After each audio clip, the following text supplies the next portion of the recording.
This is the Hollywood Outsider, a weekly movie and TV podcast, which can be found at thehollywoodoutsiders.com. We have a new episode every Thursday. This is episode 156, and this week we are discussing upcoming releases, including Dolphin Tale 2 and No Good Deed. Spoiler-free review of Falcon Rising. The From the Outside In topic this week is we're going to look at fall TV. Some of the shows we're looking forward to, returning shows that we're looking at, as well as shows we wish would not come back. We're going to have the latest in movie and TV news, including our own trivia segment. My name is Aaron Peterson, and with me today are my fellow hosts, Scott Clark.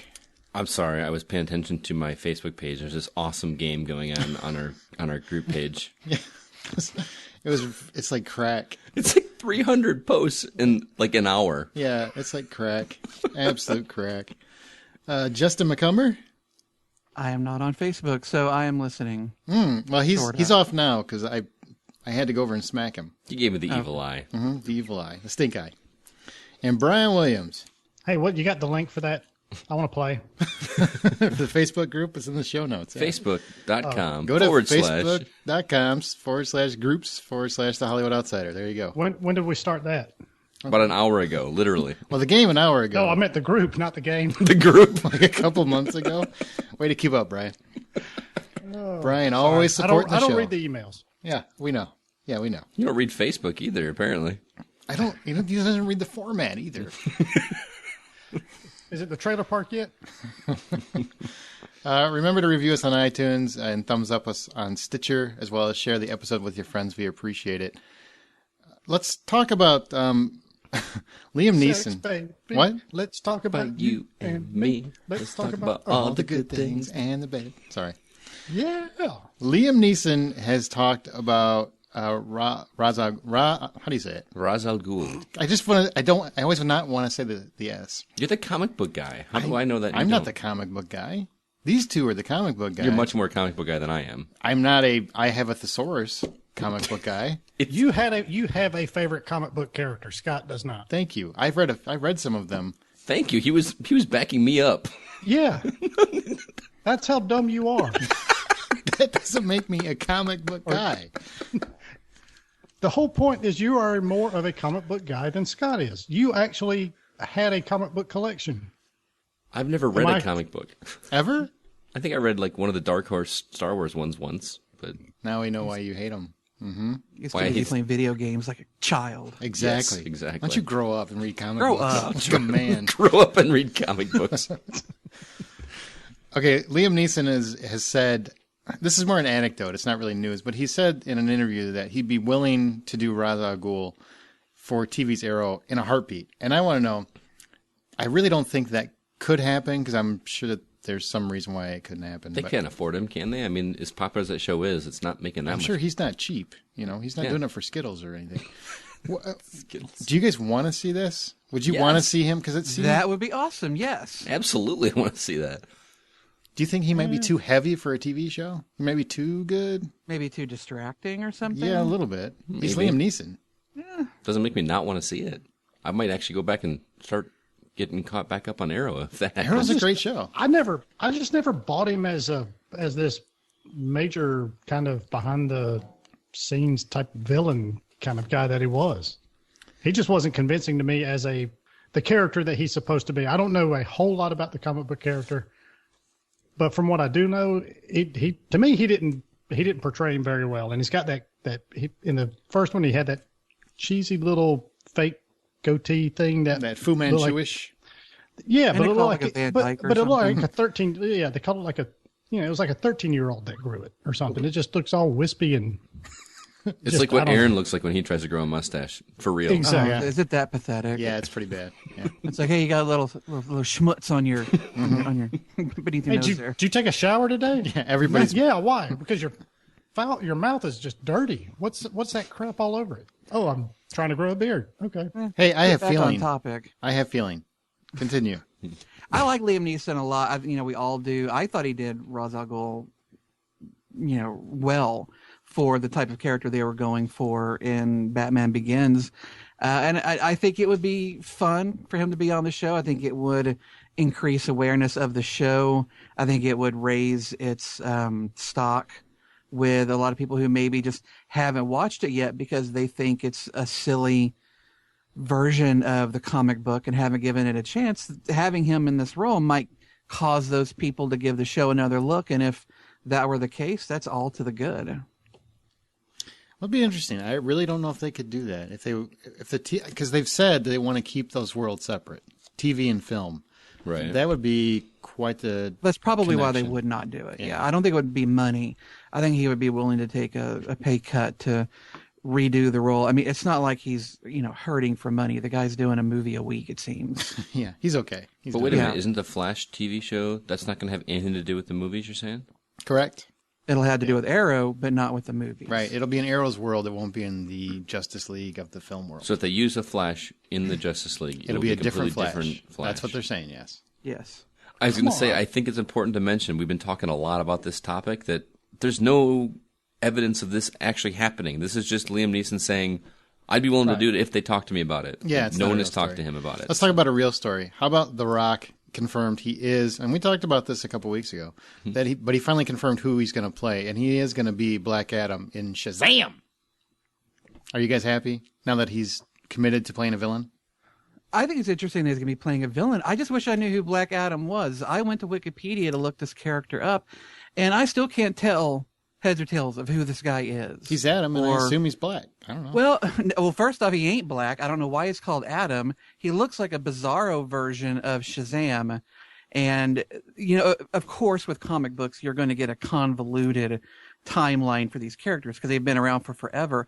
And that's what's making it hard to find out who this Black Adam is. Are they going with pre-52 era DC stuff? Are they going with post, pre-crisis, post? I don't fucking know. I don't know who this character is. All I know is he looks like Shazam, just with black instead of white, and black's in his name. I wish I knew who he's going to be playing. Well, then somebody explain this to me. I think he's surprise. going to be more of an anti-hero than an outright villain, Why do you say that? because I think that's what the report said a few weeks ago. Okay. Not because I know exactly who the character is and what he's all about. I know he I guess had something to do with ancient Egypt and everything. Yeah, something about that, yeah. So He's playing a villain, though. Shazam is just not a known character as far as I'm concerned. I don't know many people that are big on comic books that are huge fans of Shazam. Yeah. So, I mean, I know they're touting it because it's The Rock, but I don't know anybody that's really that excited about it. Other than the fact that, hey, The Rock's playing a villain, there's nothing else that really does much for me personally as a He film should play buff. Lobo. What's that? He should play Lobo. That dude's a big hulking beast. That's a DC property? Yes. Gotcha. We did talk to Michael Jai White from Falcon Rising. That's the new movie, and Justin's going to review it a little later. But the interview is officially up on iTunes and Stitcher. Be sure to check that out. It was a really good interview. Very nice guy. Right, Justin? Did you like? I did. He was very fan? pleasant to talk to. Even dropped a very, very small hint about Black Dynamite.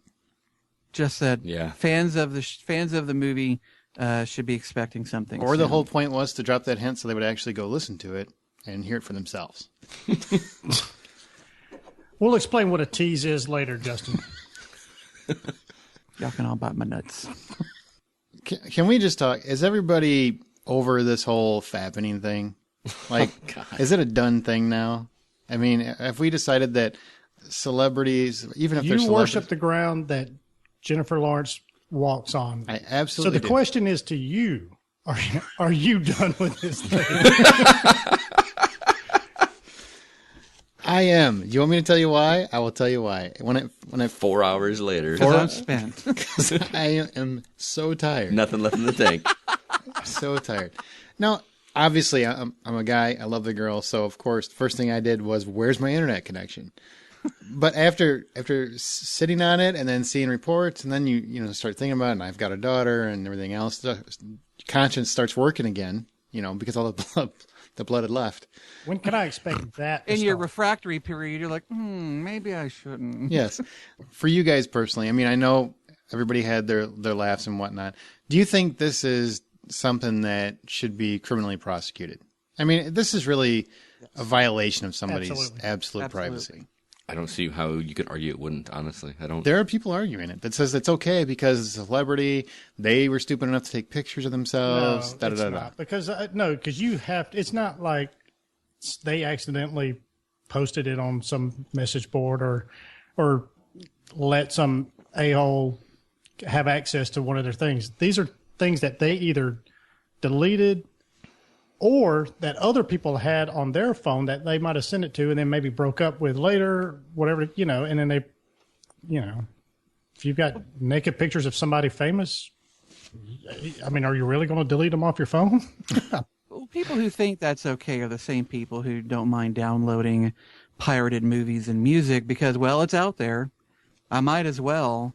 But, the thing is these people purposefully hacked their accounts and downloaded this information online. This was not something that these celebrities put out there. Unlike Kim Kardashian, who couldn't wait for everybody to see her getting boned so she could have a career.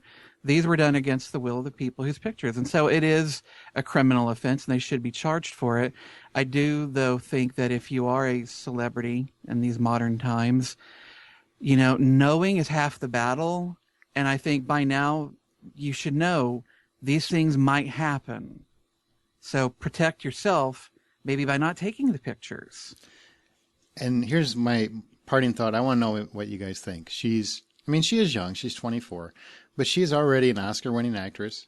She's extremely well respected in her industry as well as by the public. But do you think this is going to hurt her career? No, not at all. I don't think so either. Because it's not she didn't release this. It's something that somebody went to some very extreme measures to retrieve. It shouldn't. I hope it doesn't. But if she was getting hardcore drilled by a team of hobos, then maybe. Okay, but that's not. They were just nude photos, and they weren't all that nude. So no, I don't think this will affect her career at all. They showed her chest and her behind, but nothing south of the border. No, I have not been keeping up with updates. I'm sorry, because Brian. I've seen some. I may be behind. I'm just Brian is getting a Google alert every hour. Text alert, text alerts, emails, sirens. Flares are going off. Flares, bat signals are shot up in the air. I think her career. You know who's really pissed about this whole story is whoever made the movie Sex Tape. That this didn't happen about 3 months ago, because that would have made that movie a lot more popular. Oh yeah, that would have played into it a bit. You're absolutely right. Yeah. But it didn't, and the movie still sucked, so it didn't matter. It wouldn't have mattered. That movie could have been as terrible as it is, and it would have sold a lot more tickets if this story had been going on at that time. I guarantee it. Well, our final DC story of the night is Netflix snapped up VOD rights, video on demand rights, for Gotham before the series even airs. I think it's like 1.75 million is what they're speculating in an episode. Justin, are you kind of surprised by that? Because it hasn't even shown if people are going to watch it yet. No, I'm not surprised by it. Batman, and by extension Gotham, is a huge property. The early buzz on Gotham has been really positive. And with this continued build of superhero properties and associated properties, it's almost a no-brainer that Gotham is going to be a successful, very successful show. So the fact that they would want to swoop in and get the rights to this as quickly as they could to have exclusive video-on-demand rights, I think it's a smart move on Netflix's part. And I think you'll be seeing more of this type of thing of trying to get those exclusivity deals for these properties as soon as you can snatch them up. And the way I read it was they are getting it starting in 2015. They'll be getting the rights soon after the episode airs, right? Am I reading that right? No, the way I read it is that the season will be released on VOD several weeks before the new show premieres, the new season, giving its viewers enough time to watch the show before the second season starts. Gotcha. Okay. I don't like it. Why? Why, Mr. I don't want cable? Because he's Scott. Well, actually, I'm getting cable back tomorrow, so. Yeah, and you've done nothing but bitch about it. So. I have. It's so expensive. I don't like it. Why are you getting it back? Football. Football's always worth the price, Justin. Gotcha. I guess. I don't like this because I think it's going to start a trend, and we're going to see exclusivity with lots of TV shows. I can't afford all the services. It makes me mad. You're the cheapest man on the planet. Dude, there are so many You would services. buy every video game known to man, but you don't want to spend the $8 for Hulu Plus and the other $8 for Netflix. I have both. I have both Netflix and Hulu Plus, but I'm saying that if it stays to those two, that's fine. But you know that's not going to happen. There's going to be Amazon Prime. and There's the all other this ones, kind of stuff, and Redbox I don't want to Instant. have Redbox. I don't want to have to own every single freaking streaming service to be able to watch an older show. And I'm sorry, I'm not gonna buy a TV show on DVD because I will watch a TV show once and never watch it again. I actually agree with you. I just hate the fact that they release these series about 3 weeks before the next season starts. I want to have time to barrel through it. Maybe I'm in the middle of another series. Release it 2-3 months before, where you got plenty of time. Thank you. It reminds people that, oh yeah, that show is still around. So during that lull period, you pick it up, you go, oh yeah, let me watch that. So then you spend the next 3 weeks catching up, 4 weeks catching up. Then you've only got like a 2 or 3 week wait before the next season starts. Now you're amped for it. It's still fresh in your brain. Instead of going, oh my God, I'm busy. And now I'm down to about a week and a half to barrel through 25 episodes. And now I've got to, now I'm starting next season. Maybe you should marathon it a little better, man. Pick up your pace. Stop slacking. He's too busy looking at the internet. Yeah, that's what I'm guessing. Stop checking your Google alerts. Frapping or whatever. Frapping? He's making coffee? Brian's making coffee with Jennifer Lawrence pictures. Remember not to accept anything to drink from you ever. Yeah. Chips is going to motor its way to the big screen. Punch and Baker right again. Brought to you by who, Brian? Let's see, Mr. Kristen Bell. Is that his name now? Dax Shepard's going by Mr. Kristen Bell? Dax Shepard. He's, otherwise known as the most funny guy in Hollywood. I liked his movie, Hit and Run. I liked his movie, Hit and Run. So I will defend him. He just doesn't make me laugh, even when he's trying to be funny. Anyway, he's writing, directing, and even starring in this remake of Chips. Michael Pena apparently is playing the role of Punch, That's great. John, whatever. No, he's playing Punch. Punch, yeah. So, Punch is the Hispanic one, yeah. hence the name. Is Punch a Hispanic? Is that short for Pancho or what? Yeah, Pancho would be Punch Hispanic. I don't know. Justin's just assuming he understands Hispanic culture. What do you guys think about this? This is not something that necessarily appeals to me. I don't really care about a couple of cops riding around on motorcycles in L.A. Chips is one of the worst shows that was ever on television. I've never seen it. I've heard it referenced in movies, but It's cheap. I like Eric Estrada, horrible actor, but I like him because he seemed like a nice guy. And when he would do interviews and stuff, he seemed very affable, and I liked him. And then I'd watch the show, and I'd be like, "Wow, that was really dumb." Like everything that happened. You know what the is best thing dumb. about Chips was? The end. Yeah. The end, exactly. Not because it was over, but because they would have the credits, and they would have some like laughing scene or some little scene for a couple of seconds, and then it would just freeze. Yeah. And they were all, yeah. Yeah. It's like our show. Nobody likes listening to all the other shit. They just want to listen to outtakes. That's all it is. Same with Chips. I would love to hear from our listeners how many actually, like, before the episode starts, just automatically scroll to the end to listen to the outtakes first, and then go and watch the episode. Probably more. I do. Yeah. Brian, you don't listen at all. You're not fooling anybody. He listens to just the outtakes. He doesn't listen. I'm like, what shit did he cut out and what did he leave in? Well, do we know? Are they going to go like the Starsky and Hutch route, where they just turned it into a straight out comedy, or are they actually going to try and do an actual, California Highway Patrol movie where it's serious and shit? I'm hoping they're going to go more for the comedy route, because Chips was a pretty crap show. Yeah. So I don't need another crap movie. At least try and be funny with it. If they're putting Dax Shepard at the helm, I'm pretty sure it's going for comedy. Well, I mean, he's still going for comedy. So No, man, Parenthood, he's legit. Like, yeah, I liked Hit and Run. Hit and Run was a fun movie. You can kiss my ass. I like that movie. yeah, but that still had comedy in it. That's an all-day was a job. comedy. And this Yeah, day's it was a half over. comedy movie. That's what I'm saying. He's in Parenthood playing a totally straight up drama. He's not funny. Is that in a drama? show. I thought that was a comedy. No, you're thinking of Family, Modern Family. No, I was thinking of Parenthood, and I just thought it was a comedy. It's a drama show. Parenthood Not is the totally not the drama. Steve Martin movie. Maybe that's what I'm thinking of. I just assumed it was a comedy. All right. No, not I've at never all. seen it. I've never seen it.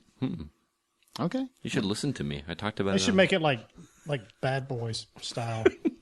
All I know is one of my favorite bands got their name from Chips. That's all I know. Who's that? 7 Mary 3. I don't know who that is. 7 Cumbersome? That was Cumbersome. Oh, okay. All Yeah, right. that was Ponch's call sign, 7 Mary 3. Not a music guy. I love 7 Mary 3. I didn't know you were a fan. Vince Vaughn is going to star in another movie. That's right. They're giving him more chances to come back. And it's called The Politician. Scott, what is The Politician about?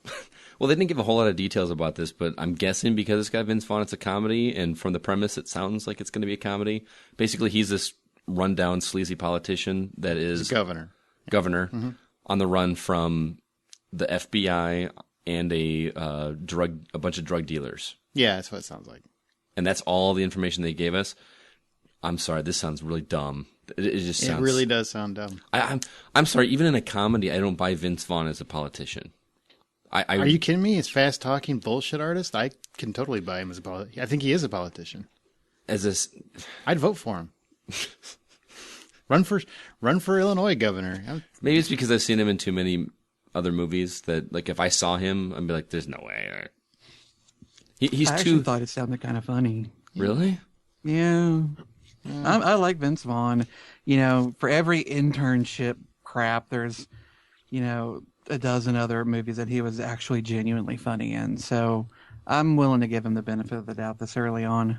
I absolutely love Vince Vaughn. I make no apologies for it. I love the man, but I haven't seen him do very well in the last few years. He's made some questionable choices at best. And to be straight, I hope I'm wrong. I really want to like this movie. It's so early on. We haven't seen a trailer. We haven't seen even a screenshot or anything other than that, just like 2-line premise. And on the surface, it just seems really dumb to me. I hope it's good. If they go the midnight run route, I would be all into it. Where they have like an action drama comedy, kind of a mesh. But if they go for the straight comedy, yeah, I've seen this before. This sounds like one of those 80s and 90s. Oh, they're in a bunch of hijinks now. It sounds like one of those films. It just doesn't sound like the movie that's going to bring him back to stardom to me. But you never know. Maybe they'll show Owen Wilson in some cameo.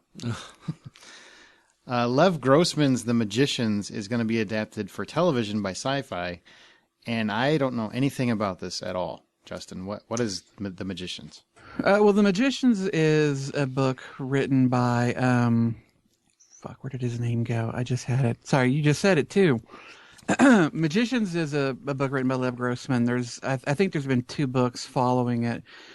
Some friends that I know that have read it have kind of compared it to a modern, a more mature Harry Potter, but set in New York.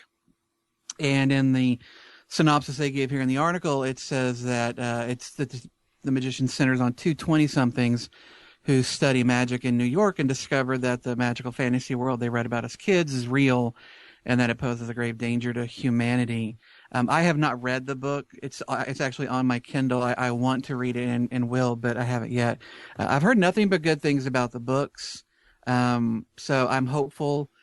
But this is sci-fi, so the hopeful is really kind of, it's thin. It's very thin. I would say sci-fi is really trying. It feels like they're trying to come back with their television properties, the TV series. Because I've heard Defiance has really kicked it up a notch. Some of the other shows, Ascension? Looks like it's going to be a good show. It really seems like they're trying to make better choices in terms of their TV shows. More Battlestar Galactica, unless Sharknado or Sharktopus or whatever the hell those things are. Yeah. I'd see that one. I'm still unsure about sci-fi. I mean, I love Battlestar, but I have not seen another show that granted, I haven't given Defiance or Ascension a chance, but what's the one? Is Ascension the one? What's it the hasn't one? come out yet. It comes out in like November. The one where it's like they travel, like they leave Earth, and it's all about living on the spaceship as they're leaving. Is that the one? I believe so, yeah. Yeah, that one looks really cool, but again, it's not out yet. I like the premise of this, though. Like Justin said, I thought modern day or adult Harry Potter when I read the premise of this.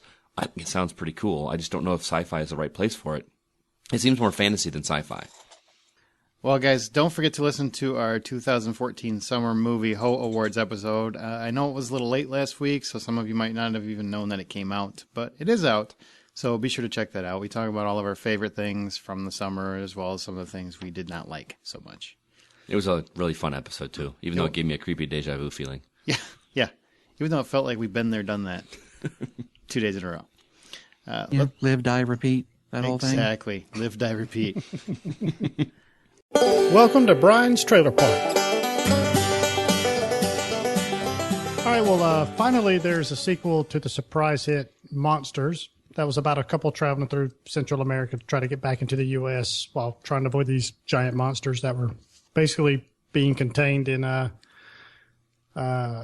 Central America. So anyway, the sequel is called Monsters Dark Continent, which follows a military group sitting into a hot zone to retrieve a rogue agent. And basically it looks like Europe is kind of turned into a kind of a holding pen for these aliens. Or are they, Scott? I don't know the mystery you're talking about. I must have missed that from the trailer, but I actually did see the original Monsters. I saw it on video on demand years ago. Wasn't it like a $40 movie? That's it was very. That's the thing is I feel so sleazy saying this about that movie because I liked it, but it's one of those that in the back of my mind I'm always going, this is good considering the budget. Yeah, you know what I mean? I get what you're saying. And I always wanted to see what that guy would do with a bigger budget, and I didn't love Godzilla. I liked the spectacle in the last 40 minutes, like you mentioned last week, but I didn't love it. This movie, the effects look way better, but the thing that's missing that I loved about the first one is the mystery. That's what was so cool is like you only saw little bits, or they slowly revealed this monster to you. Yeah, they're just slapping it all out there. And this is like the opening shot of this is, oh, they're here now. I mean, obviously it's a sequel, so the mystery is no longer there for the audience, but leave some mystery a little bit, at least. Maybe they do at the beginning. I don't know. To me, the film looks like a cross between Cloverfield and Battle of Los Angeles. Yes. And I didn't like Battle of Los Angeles as much as I wanted to. And to me, the appeal of Cloverfield was that mystery, the unknown, the things that they didn't show you. Mm-hmm. This is way much more in your face. But you guys know I love disaster movies, so I have to see it. It's required by law. Pretty much. What about you? What did you think of it? I liked the same thing. I liked the first one, but I'm very much of the mindset that I know how much this thing cost. Mm-hmm. You know, and in my mind as I'm watching it, the whole time I'm watching it, I'll forgive things because I know they didn't have much money. You know, and maybe you should do that, maybe you shouldn't do that. That's your personal perspective. I personally can do that if the movie is still involving, and I thought that movie was actually very involving. So I was fine with it. This one seems more like things I've seen before, where I felt like Monsters was taking more chances because they had to shoot it different because they didn't have the money. Mm-hmm. So you didn't get to see everything, which made the movie better, I thought. Right. So I'm with you. I think they showed too much, but I will see it as well. It looks interesting. I don't know if it looks good yet.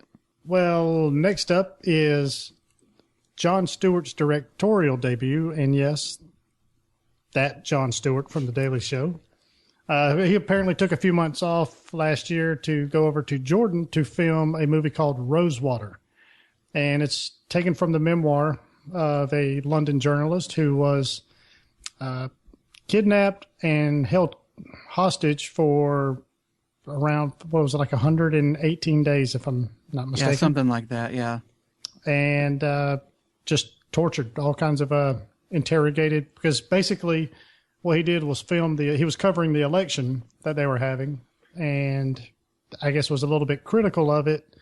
So I guess their version of the Men in Black type of stuff came hunting him down and got him. So what'd you think about this, Justin? I mean, especially coming from Jon Stewart. Well, I was really impressed with what I saw. Part of this guy's story is that he was interviewed by one of the Daily Show's correspondents. I don't remember the guy's name, who it was, but in the interview, the correspondent started it off by saying that he was a spy, the correspondent. And so, please give me some information about this area. Of course, a complete joke. Everybody who watched it and who knew these people knew this was a joke, but they used that as one of the excuses to accuse this reporter of being a spy and giving information to spies. And so maybe Jon Stewart felt a certain amount of personal responsibility, but he took the book that was written, adapted it for the screen, and made this film, and it looks like a very well done film. I'm shocked that a first-time director would make a movie that looks this amazing. I don't know who he had around him to help out, but it looks good. I'm not usually for this kind of movie, but given who was involved in it, I actually am interested in seeing this. Yeah, I couldn't agree more. This looked just very compelling, and especially this guy's, just kind of watching this guy's mental state, kind of basically not letting them break him down. And, hey, you want to lock me in a little room for a little bit? Fine, I'll dance around. I'll have a good time. You're not going to break me. And that was awesome to see.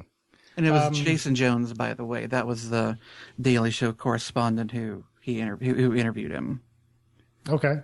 And Scott posed a question. Do you guys think this movie is more Oscar bait or is it being told in a manner that you don't think it's Oscar bait, it's just well told?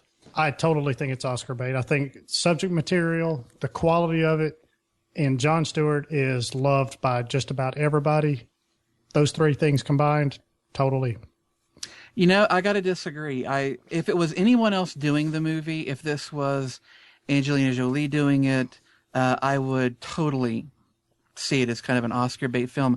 But I think for Stewart, there is a very personal reason for doing this film, for why he took this person's book and made it into a movie. I think for him, there is more to it than just, I want to make a movie, and so let's do this. And, oh, wait, this could also get me an Oscar.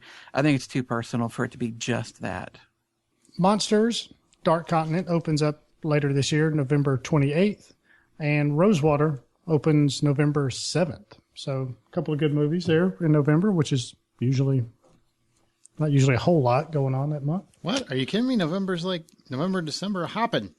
Yeah, I know, but that's always at the end of November. It kind of goes into December. All right.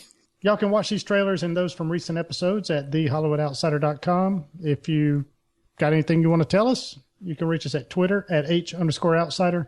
Like us on Facebook.com/The Hollywood Outsider. Join our group on there. Lots of good fun and shenanigans. And apparently some very addictive games.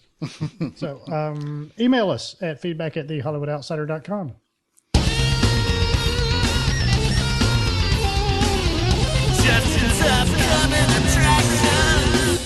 All right, folks. Well, this week we have got two movies that we're going to be talking about, both of them opening up on September 12th. The first one, No Good Deed. We talked about this one fairly recently. It stars Idris Elba and Leslie Bibb and Tarja P. Henson. Terry is a devoted wife and mother of two, living an ideal suburban life in Atlanta when Colin, played by Elba, a charming but dangerous escaped convict, shows up at her door claiming car trouble. She offers her phone to him, but soon learns that no good deed goes unpunished as she finds herself fighting for survival when he invades her home and terrorizes her family.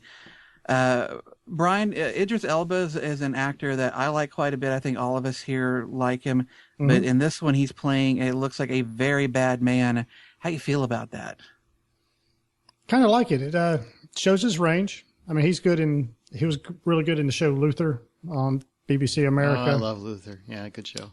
So he's got a little bit of an edge there. he's in, as far as most people recognize him in the mainstream movies, he's really more of a kind of a supporting character. But I think this is an interesting twist for him. And I guess the basic plot itself looks pretty cookie cutter, but this is going to probably sound worse but anyway, I like the fact that this is a primarily black cast, because this is cookie cutter white people type movie. And this is what we've said before, that is it Pacific Heights or something. Yeah, pretty much. Yeah, it's an unlawful entry, and of course I picked the one Kurt Russell exactly. It's been done a million times, but it's always white family being attacked by a crazy white guy. I just think it's kind of good to see this kind of movie. You're glad that black people are being terrorized. No, what somebody said.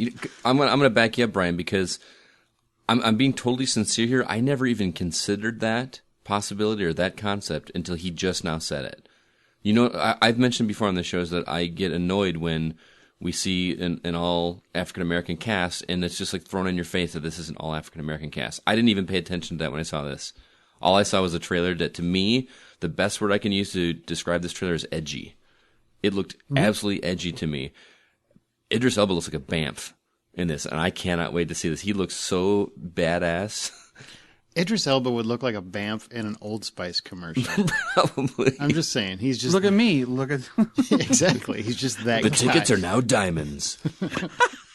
He's just that good, man. He is just that good. I agree with you. I didn't even think about that either. Obsessed is another one. I actually liked Obsessed, but it's all because of Idris Elba. Mm-hmm. You know, he's just one of those actors that, for me, I will go see a movie he's in, even if I think the plot is ridiculous or cheesy, because I think he has weight and character to carry a role, to raise a movie because of the role he's playing. And if he can bring to this what he brought to The Wire as Stringer Bell, then I think it'll definitely be a hit. I really like how they've kind of left it a little open as to why because the trailer, it seems very random that he ends up at her house, right? I mean, it seems very random, but I think He does have car trouble.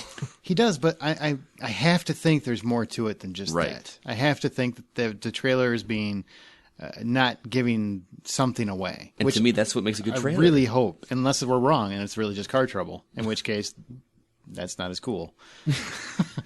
But I really get that vibe, and it's something I really want to see. I really want to check out. I'm with you. All right. Well, next up, you're gonna people prepare yourselves for a bunch of sighs. Not me. Dolphin Dale 2. Sorry, Aaron liked the first Dolphin one. Dale? Dolphin Tale 2. Woo! This one stars a cavalcade of stars. First off, Morgan Freeman, what are you doing in this fucking film? Ashley Judd, Harry Connick Jr., Nathan Gamble, Chris Christopherson. A team of people who saved Winter's life reassemble in the wake of her surrogate mother's passing in order to find her a companion so she can remain at the Clearwater Marine Hospital. And she's got a fake tail. Oh my God. Let me ask you a question. I'm sorry. To me, this is one of those films that just, it might as well be called Velveeta because it has just got cheese. It looks pandering. And if I were a parent, I'd feel like, really, this is what you think my family wants to see, is this just complete Lifetime looking dreck. Someone tell me why I'm wrong. And Aaron, it sounds like that's going to be you. So go. Well, let me ask you a question. Did you actually see Dolphin Tale? No, because I had no interest in seeing a kids movie about a dolphin that lost a tail. Then let me ask you a question. Why are you shitting all over it when you know nothing about it? Because from the quality of the production and the acting that I see in the trailer, it looks like something that took very little heart and soul to make. It looks like paint by numbers, heart pulling kind of animal movie. I think it's a little insulting. People, but yet, it's pandering shit. Hang on. But yet, when I say, or actually, everyone I've ever talked to except you say, Jupiter Ascending looks like dog shit because of the trailer, that's not fair. That's making an assumption because you wait and see the movie, but you haven't actually seen the movie. I also know the track record of the people who made it, and for me, their track record is exemplary. So Morgan Freeman doesn't have a good track record? He's got some good, he's got some bad. Normally he's good. And as I said, why the fuck is he in this movie? Well, he's got to pay a bill, I guess. I'm just saying, I actually did see Dolphin Tale. It was a very sweet movie. It wasn't too cheesy. It was very well told. It was a family film. That's what it was supposed to be. It wasn't supposed to be something ridiculously involving. It was the story. It doesn't have to be involving. Just, I don't know. It just, you to keep me, knocking it and you didn't see it. I'm taking that as an offense, man, because you didn't see it and you're still knocking it. Even though I've said you didn't see it and you're still like insisting on knocking it. I don't get why. Well, I actually saw it and liked it. Can I interject? Yeah. I didn't see the first one either. I don't think the first one looked like a bad movie. I think it looked like a movie that I didn't have any interest in seeing because I'm not a big, animal movie and let's feel sorry for the animals movie. I think the trailer for this one looks super cheesy. I think it looks like it's very pandering to an audience and it's very paint by numbers. But that's just my opinion. But I didn't see the first and I haven't spoken to the first. I don't know how you make a sequel to it because, he got a tail at the end. so I don't know what more there is to tell. Dolphin retail. A retailing. Mm-hmm. I will definitely see it with my daughter because we saw the first one, but I don't really get too excited about it because I really don't know where the story's going to go. That said, I was a fan of the first movie, so I'm hoping they can at least live up to that. He's going to lose his tail at the end. What a horrible, shitty ending that would be. Or get caught in a tuna net. Like it just rips off the fake mechanical tail at the very end. Was the first one based on any kind of true story or I think it was inspired Yes, it by was. Yes, somewhat true events at least? Mm-hmm. It was. Okay. He winds up at SeaWorld at the end. And depressed. No, he's got a tail at the end. It was very sweet. Waiting to kill his trainer. Very sweet.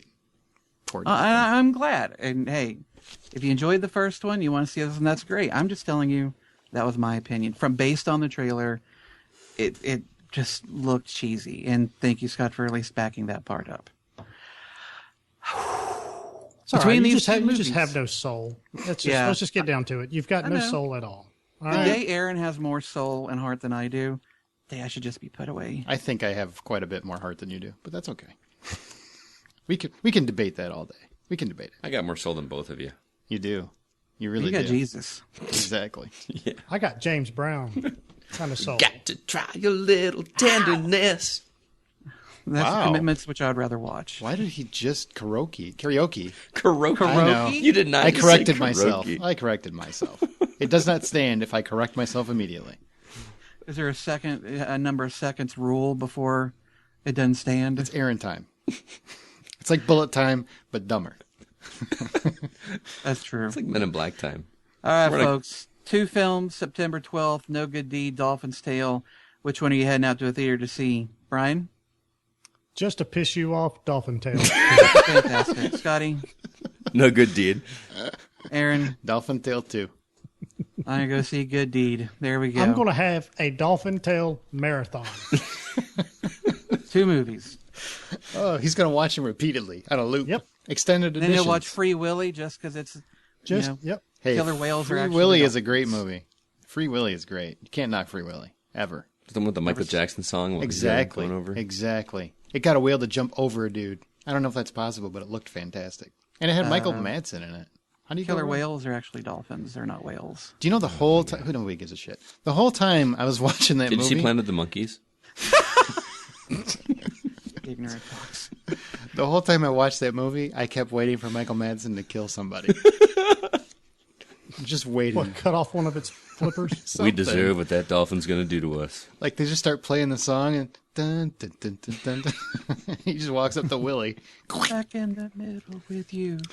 Oh, it's a great song. Box office. Oh, the puns have returned. I marvel at the fact that in its 5th week, Guardians of the Galaxy retook first place with $17 million for a $275 million total. Biggest movie of the year. We called it last year. We let you know, or last week. So there you go. And Justin, I've seen it 3 times. I want to come back and I want to tell you, because I was convinced he's so full of shit. But I went back and listened, and you actually did. You were very hopeful for the movie. Both of our previous episodes where we were talking about summer films. Scott, do you need to dive over there and catch him as he chokes on that? No, unlike some people, I can admit when I'm wrong. Oh, fucking please. Oh, gosh. Let's just, Yeah. I'm muting my mic right now. I'm muting. Goodbye. The Ninja Turtles karate chopped another $12 million for a $162.5 million total. Which Ninja Turtles? The Teenage Mutant Teenage Ninja Turtles? Ninja Turtles. Yeah, the Ninja Turtles. What, I got to As say the opposed whole to the damn other Ninja Turtle I got to say the movie? whole damn thing. If I Stay still hasn't gone away as it landed in 3rd place with $9.3 million for a $30 million total. As Above, So Below, and did a little bit more below, as it opened with only $8.6 million. Is that more than Sin City did on opening? Yeah, it was more than Sin City 2. Wow. I do. Sin City 2 is not even on this list. Holy cow, it's not. I also found out while re-listening to those episodes that, Justin, you picked Sin City 2 as one of your 3 most anticipated summer films as well. And I didn't go see it. Wow. You didn't go see it. I was very disappointed in you. Damn. But don't. I gotta write that stuff down. Apparently, you weren't alone. So you don't have to write it down, Justin. You can actually go back and hit play, and there it is. Lastly, not lastly, but The November Man came a little too early as it opened with a dismal $7.9 million. Holy cow. Yeah. Poor Brosnan. I bet he wishes they'd put Bond in the title. That movie looked way better than 7.9 million. It didn't make... Apparently, America thought different.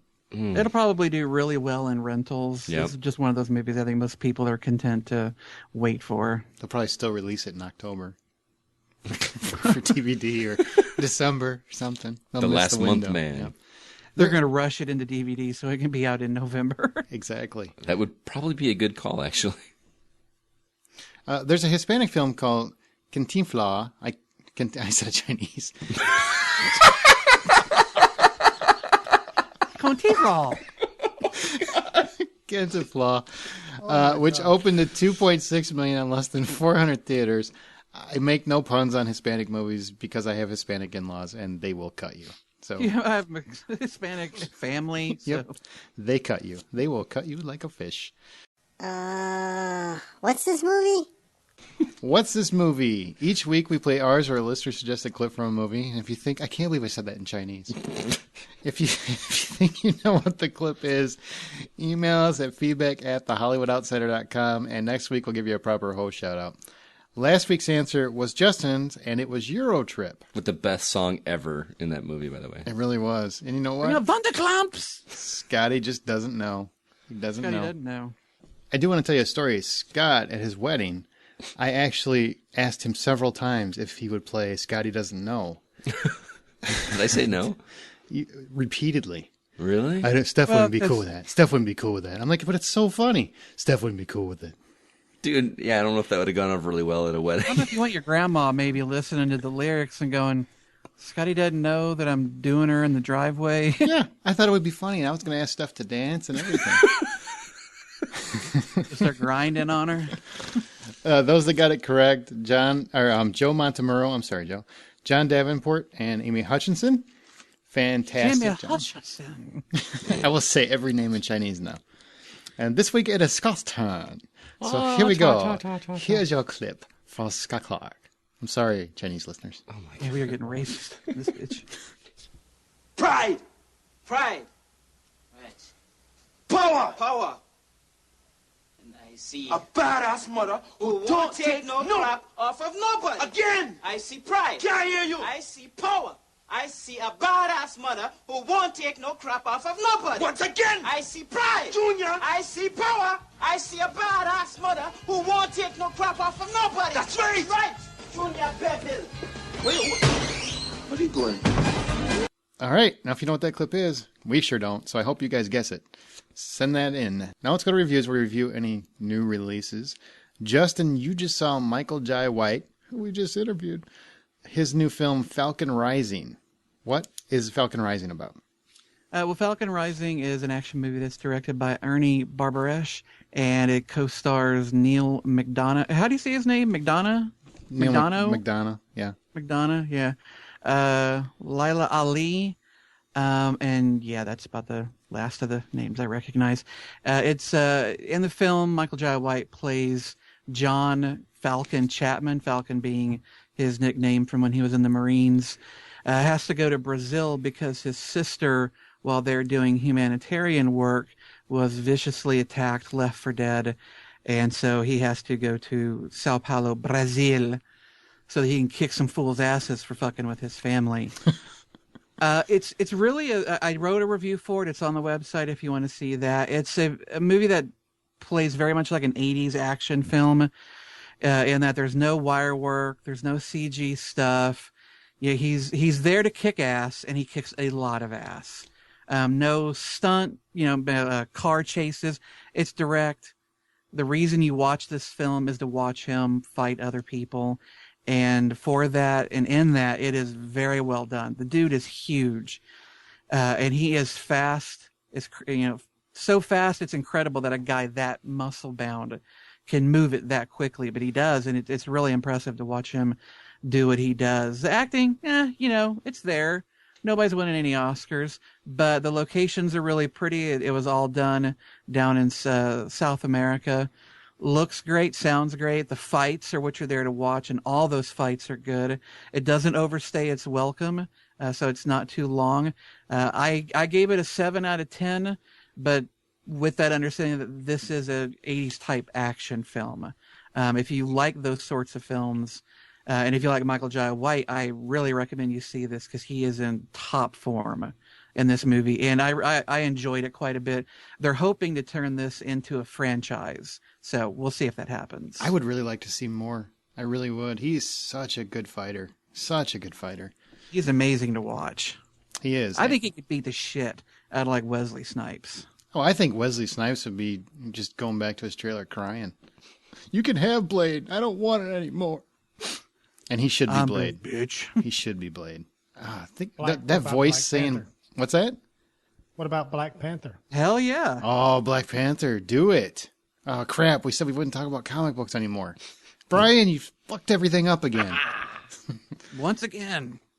All right, well, go see Falcon Rising and also Rising. I said it all. Hey, go see Falcon Rising. And also, Chinese now. go see Falcon Rising. Fucking Rising. And also, God, somebody's writing a letter. And also, be sure to listen to the interview. He's a very nice guy. You hear all those clicks? Let's go. It's unsubscribing. Don't say that. Don't say that. I hope not. No. We're going to get people that hate China. They're going to subscribe. Americans.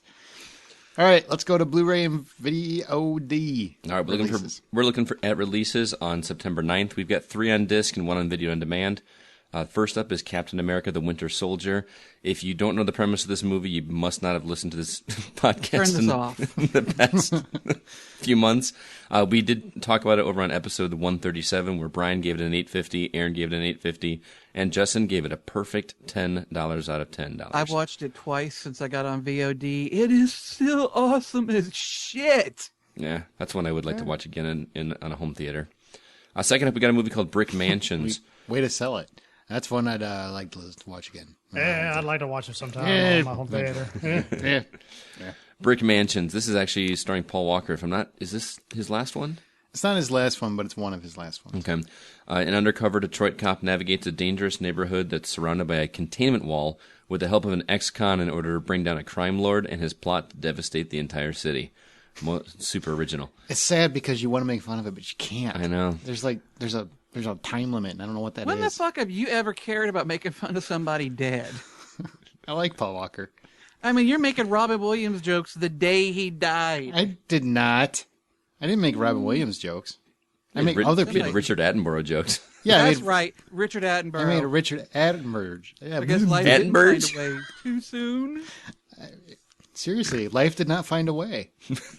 Go ahead. Last on disc, we've got the first season of Agents of S.H.I.E.L.D., which you can now get on Blu-ray or DVD. And on video on demand, there's a movie called Fed Up, which is a documentary. It's an examination of America's obesity epidemic and the food industry's role in aggravating it. I actually looked into this one a little bit. It looks really interesting. It looks really good. And very, I very interesting. think I might check that one out, actually. All right, with that, we'll move on to our flashback segment this week. And I was actually given the opportunity of talking about an older or obscure film. This is where I want you guys listening, as well as those at the table, to give a movie a shot. And the movie I chose this week is called The Brass Teapot. This is a comedy that stars Juno Temple. It's totally a quirky comedy that I found way more entertaining than my explanation can give it justice. But bear with me. Alice and John are both extremely poor. I'm talking ramen noodle poor, right? I've been that poor. Right? Me too. Now, they're at an antique store, and Alice eyes this brass teapot, and she gets it in her mind that she wants it so badly, and she steals it. So they take it home. Because she's a criminal. She's a criminal. All right. I mean, it's an antique shop. You're talking like a little tiny... Stealing, Scott. Yes. The couple slowly realize that the teapot has magical properties that makes it dispense cash whenever the couple sustains any kind of physical pain. Whoa. Yes. I like where this is going. No, and that's not going that way. Well, that's where it would go at my house. The greater the pain, the greater amount of money that magically appears out of this teapot. The hilarity comes in seeing how far the two of them will go to keep the cash flowing, because you kind of get the idea that they have to do something more and more severe or drastic in order to keep this thing happening. It sounds super silly because it kind of is, but It's a heartwarming kind of silly that I dare you not to keep from smiling while watching it. Also, it's the first time I've ever seen that I remember seeing Juno Temple in a movie. She is adorably charming to watch from beginning to end in this movie, and she's got just the right amount of quirkiness without going too overboard, in my opinion. I think it's worth checking out. What's that? It gets a little dark around the middle Yeah. to the end, because, man, the shit they'd start doing. Yeah, it does get a little dark, but it is streaming on Netflix, so if you've already got Netflix, you can watch it without paying anything extra. I'd love to hear from any of our listeners that have seen it, or we'll see it after this recommendation. It's one of those like great Sunday afternoon movies, at least when football's not on, so that's my recommendation. I want to check it out. I recommend it as well.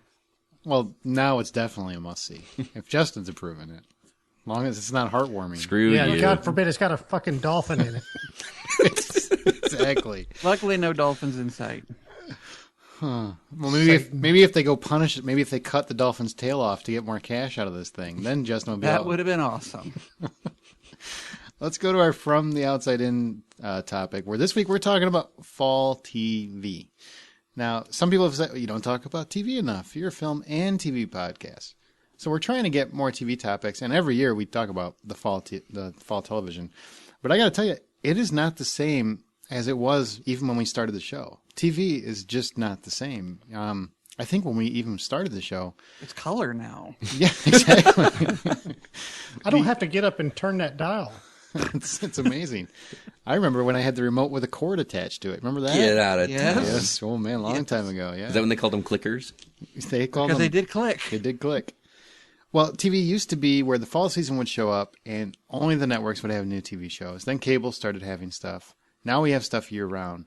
But they still have the fall TV season. That really hasn't changed, even with cable. But it is modified. So it's a different kind of animal.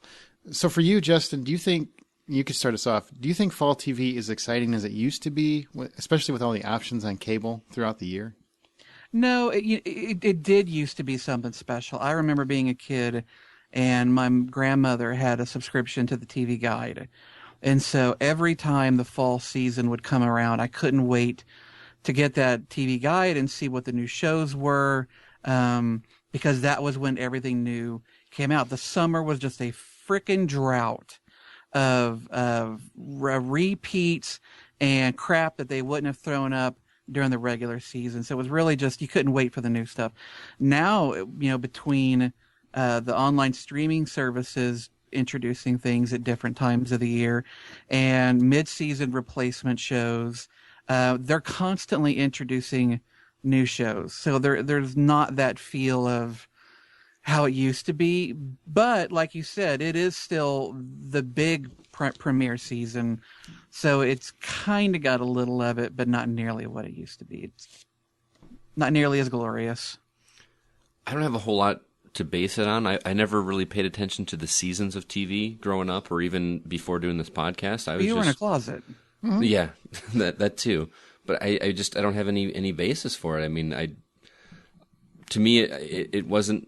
It's more exciting now for me because I'm actually paying more attention to it. And fall has become like that time where it's starting to get cold, and I'd rather be inside, than we eat dinner outside and stuff like that. And I just don't do that during the fall when it starts to get chilly. So I'm inside sitting in front of the TV eating dinner, or rather be inside than outside doing some activity. So that's when Still hot as balls down here. Is it?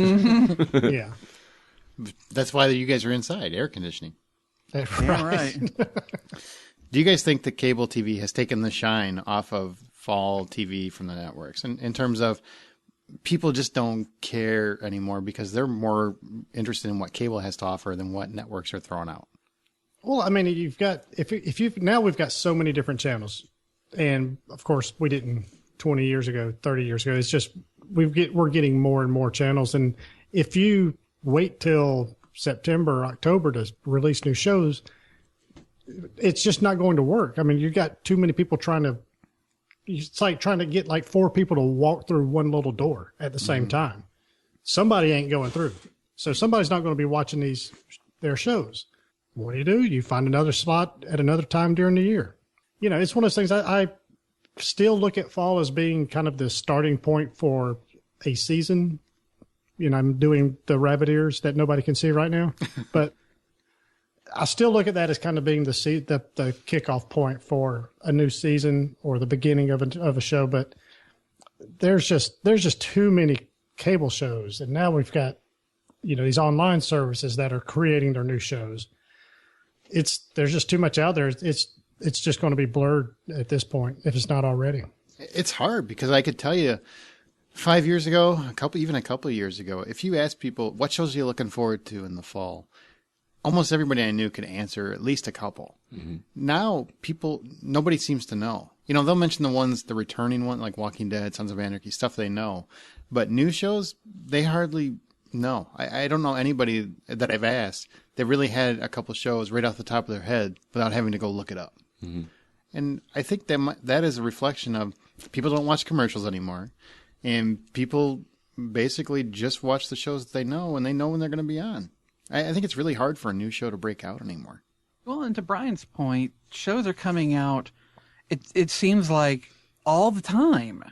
So there's shows that I want to watch, but I don't know when they're starting, and by the time I find out, they're like extant. I had no fucking idea when that show was starting, and all of a sudden I'm finding out it's on its third episode or something.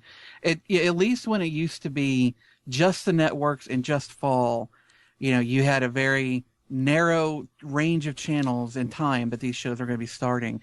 Now it's just constantly, every other week there's a new show premiering on some channel. I think DVR has a lot to do with that too, because back in the day you had to rely on primetime slots for television shows. Mm-hmm. Sunday nights, when was that ever a good idea? Until recently. You know what I mean? Now people can watch their show whenever they want to because they can record it and then have their Thursday night that they get caught up on all their shows from the week if they don't have time. And because of that, there's so much more coming out, and it's kind of diluted the market, so to speak. I will say it's a great problem to have. Oh, yeah. For the longest time, there's maybe like 3 shows on that I wanted to watch. And now, I mean, every week, I gotta watch my shows. Mm-hmm. And people are constantly throwing new shows out on really obscure networks that I've never even heard of. Did you see that new show on DirecTV? I don't have DirecTV. Well, it's a great show. Now I gotta find it. Now suddenly I gotta find a way. How am I gonna afford another $8 for another service like you're so worried about? Mm-hmm. And I find it because it's necessary. Necessary evil. Well, let's get into some of our favorites. And I know some of us, might have had to look for them, but we're going to talk about some of the new shows that we want to see. And we're going to go 3, 2, 1, our number 3 picks, then our number 2, and then our number 1. And hopefully nobody will repeat. So if somebody else picks one that you wanted, just, mention, you can agree with them. I really want to see that. And then just pick something else. So let's try to make it 12 shows so that people have some diversity. You guys know our different... Shit, if I'd have known that, I'd have taken better notes. Yeah, me too. I didn't have any honorable mentions because I get my hand slapped for that. Yeah, I'm ready. I got backups. Yep. Let's go with number 3. Scotty, you go first. What is your number 3 most anticipated show? Mine is actually a 2-part miniseries, so it's almost cheating because there's only 2 episodes and it's already started airing. Justin. Houdini. It's got Adrian Brody playing the escape artist. I'm really interested to see it, even though it's not like procedural. It's History Channel. It's already out. It came out on the 1st, but I'm really intrigued to see it. When I get cable back, I plan on giving it a watch. So, all right, just out of pure curiosity.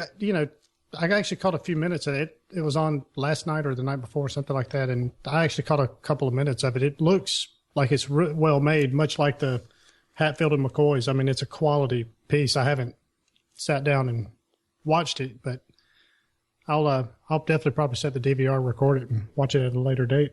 Cool. What's your number 3, Brian?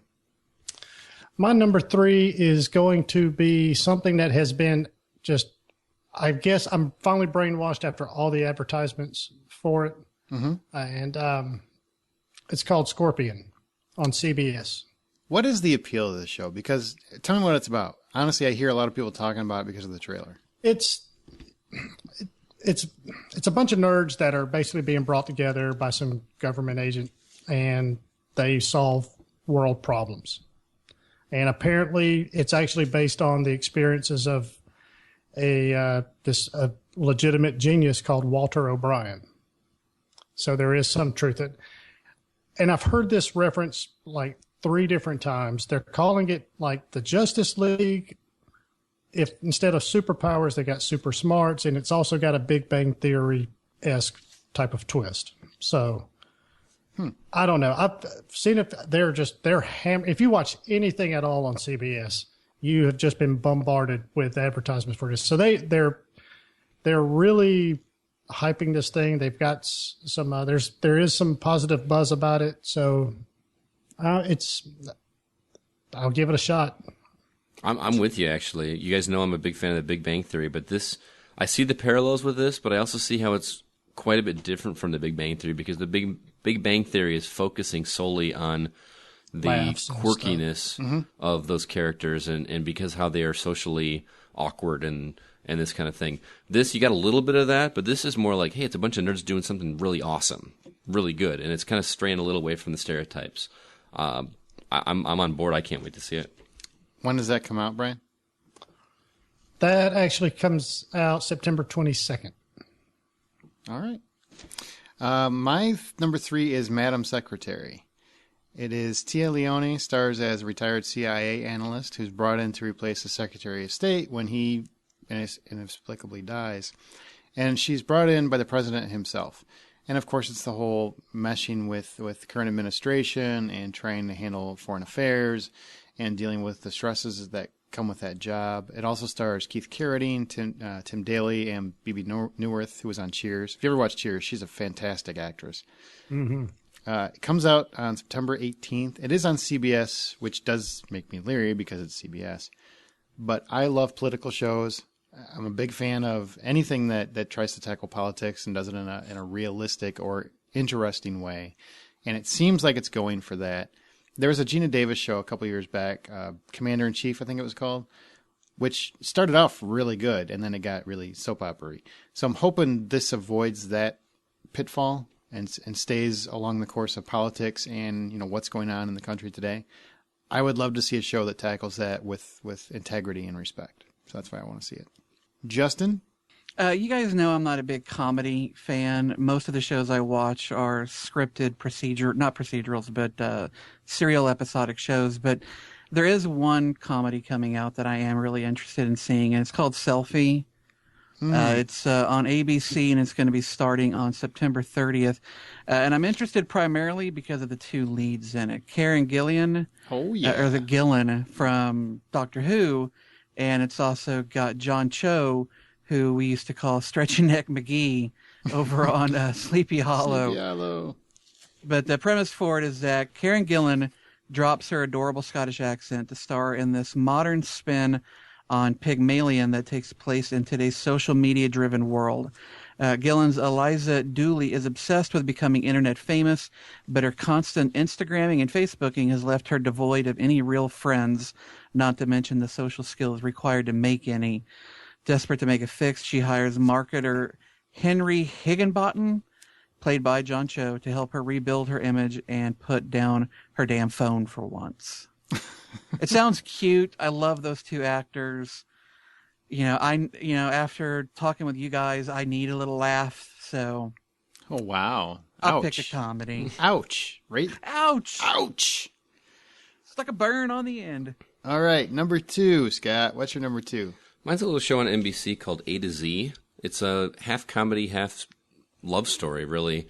It stars, I'm not even going to try to pronounce her name, but it's the girl that plays the mother on How I Met Your Mother, is the female love interest. Okay. And then the guy that plays Andrew is from Mad Men, which I've never seen, so I can't compare. Woo! But this looks really cool. It's also narrated by Katie Siegel, which is very apparent just from the very get-go of the trailer. It's called A to Z because it basically tells the story of Kristen Milioti and Ben Feldman. Yes. It tells a story of their relationship from beginning to end. That's the A to Z. And it's like a comedy without the laugh track. It's not a sitcom by any means, but it looks very funny, very charming. It's got a pretty serious tone with it. I will say, if this sounds at all interesting to you, do not watch the trailer. It's like a 2 or 3 minute trailer, and if that's the entire season that they're giving away, I'm really bummed. Even if it's just one episode, they just gave away some really big plot points that I really wish I would have seen firsthand instead. Is it you said a half comedy, half drama is what it looks like? Right. It's a little quirky, but it's very sweet. Like super sweet, and not in a too sweet kind of way. Like we were talking about, what movie were we talking about? Like you guys used the word saccharine sweet. Like it's not that kind. It's very genuinely sweet, and it looks really appealing for me. I'm very excited to see it. When's that come out? What network? It comes out October 2nd on NBC. Okay. Brian, number 2. Number 2, I can't get enough of zombies, so I'm going to give Syfy's Z Nation a shot. Jeez, that looks so right on the line. Like, I know. What is it about? I'm sorry. Go ahead. Well, let's see. It's got Lost Harold Perrineau in it, so it's got to be great, right? Right. Oh yeah. Mm-hmm. I mean, it's got to be absolutely fantastic. What is it about? Well, it's a group of survivors trying to save humanity, blah, blah, blah, in the wake of a zombie apocalypse. They're trying to escort the only person that's unaffected by the zombie plague from New York to California. Of course, they're on the complete other side of the country from where they got to be. But apparently there's some sort of lab that hopes to turn his blood into a vaccine. But I guess there is also some kind of a dark secret that involves his blood too. So I'm going to give it a shot. I'm actually going to keep an open mind with this. I don't have much faith in sci-fi series, but I do agree with you that they are making changes for the good. So I want to see how good this is. Sounds like The Walking Last of Us. Yes. Hopefully it kind of, satisfies my zombie urge in between seasons of Walking Dead. So, but anyway, it does start September 12th. All right. My number 2 is Grace Point, which comes out October 2nd on Fox. And it stars David Tennant, who's playing the same character he did in the British series Broadchurch. This is a remake of Broadchurch, but he's playing the same character, and this time he's paired with Anna Gunn from Breaking Bad. And they're investigating the death of a young boy. And now, if you ever saw Broadchurch, it is a great series. Has anybody seen it? No, I knew of it, but I haven't seen it. It's really a great series. It's not just a murder mystery. There's a lot more going on. It's 10 episodes is what their first season is. I love David Tennant. I never saw him as Doctor Who, but I love David Tennant. He's a very good actor. Hey, I didn't. What do you want me to do? The fact that he's attached and they brought Anna Gunn in, I already know that there's 2 powerhouses involved. David Tennant's already proven that he can do this character. So the fact that they're doing it, it's a 10-episode season. I think the mystery for this will be wrapped up by that 10th episode. I'm so looking forward to it. It just looks so good. And that's 2 shows we talked about that are starring former Doctor Who cast members, right? Yeah. Mm-hmm. Yeah. And Justin, number 2. I've got to hit up Constantine for my number 2. It is going to be on NBC, so it probably won't be as dark as the comic book was, and it'll be premiering on October 24th, just in time for Halloween. But I think, given the right talent behind the camera and in front of it, this could still be a hit. And this is one of those properties that I've always been a fan of, but never really invested too much into. So this will be my chance to maybe finally learn something new about the character. But for those who don't know, it's based on a DC Comics series called Hellblazer, and Welsh actor Matt Ryan stars as John Constantine, who is a seasoned demon hunter and master of the occult. He abandoned his campaign against evil after failing to save a young girl's soul from hell.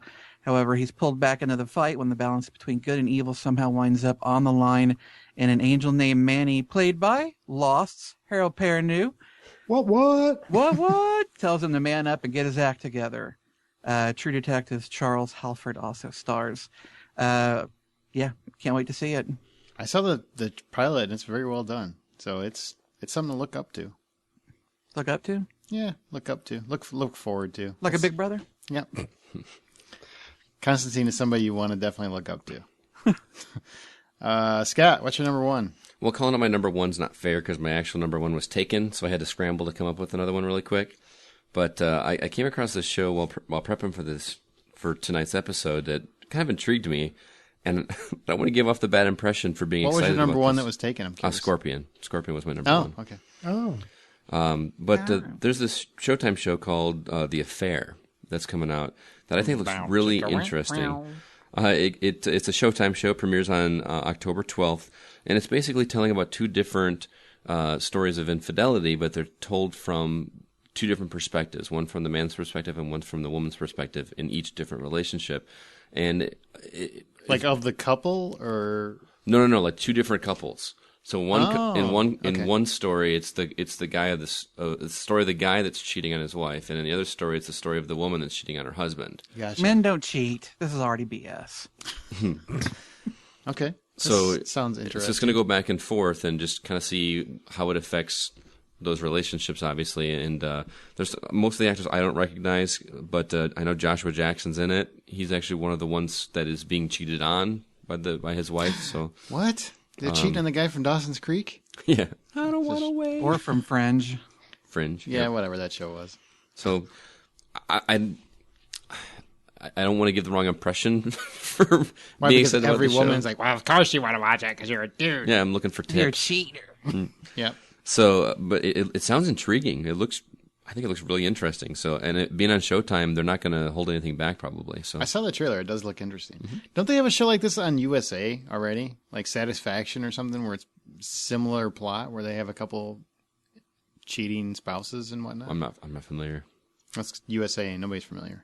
I really doubt Hollywood would recycle an idea. This is true. This is true. Brian, what's your number one? My number one is, I got to go with Gotham.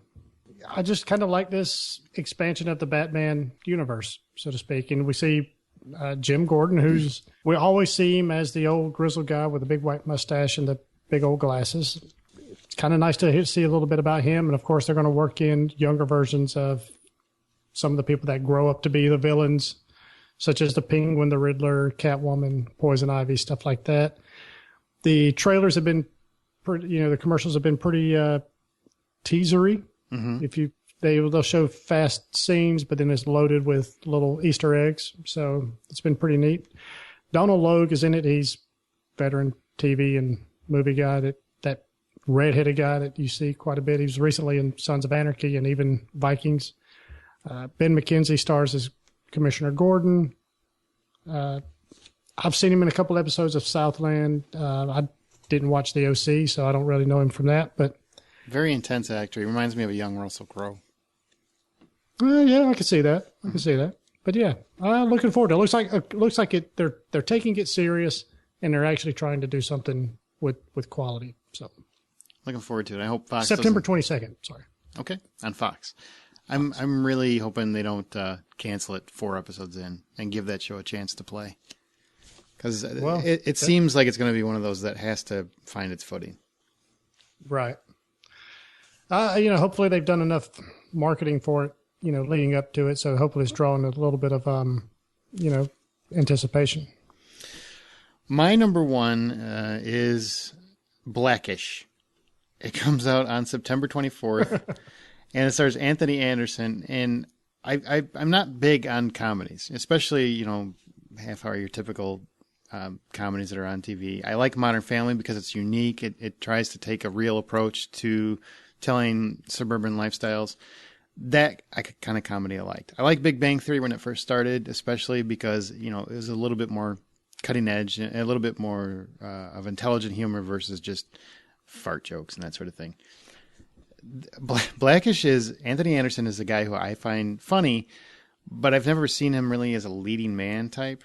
And he's a dad who finds out that his kids are a little too whitewashed and they sound like white kids. So he starts forcing African-American culture back into their lives. And it just, if you go watch the trailer, it looks really funny.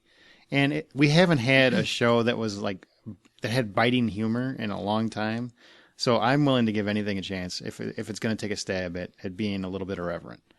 Because I'm sick of safe comedy, and it feels like that's all that's on TV. Modern Family is a little bit more irreverent, but it also plays it safe. This looks like it's going to be a little bit more cutting edge, so I really want to check it out.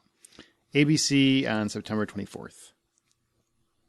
Yeah, that does look funny. Doesn't it? Oh, and it's good to see Lawrence Fishburne doing some kind of comedic role instead of the serious stuff he's been doing for the last 15, 20 years. Yeah, he plays Anthony Anderson's grandpa.